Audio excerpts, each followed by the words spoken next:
Check out this 1-minute design review for a 400-watt boost converter.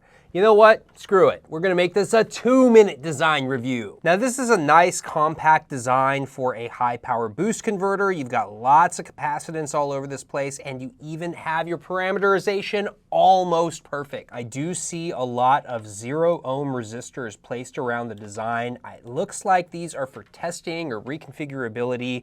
Make sure to let me know in the comments. I personally think it is best practice to just use net names everywhere and forego the use of ports until you get to a hierarchical design. It's always a good idea to place a short resistor calculation here near this feedback port. You defined a differential pair for the connections on this current sense resistor. Not usually required to do that, especially with these current sense resistors having a very large footprint. Very nice curve profile going around the edge of the board, but the copper was not pulled back from the board edge. The fastest way to enforce this board edge clearance is to use the board outline clearance rule. And then if you repour all the polygons, it will automatically enforce that rule, as you can see right here along the board edge. I see that you have a 4-layer stack up, and a good amount of this copper is mirrored on all 4 layers. I see that your outer layers are defined as 2-ounce copper weight, but your inner layers are defined as 1/2-ounce copper weight. This could be a problem because your default clearance rule is only leaving about 9 mil of clearance in some parts of the PCB layout. And that could be a problem because that runs right up to the etch limit that your fabricator is going to allow if you're using 2-ounce copper. Last thing I want to do is look in 3D. You can see here that you have pulled back the solder mask to reveal copper for this writing instead of placing it as silkscreen. I would recommend just placing it as silkscreen. That way you don't have any extra exposed copper on the ground net that could potentially create a short.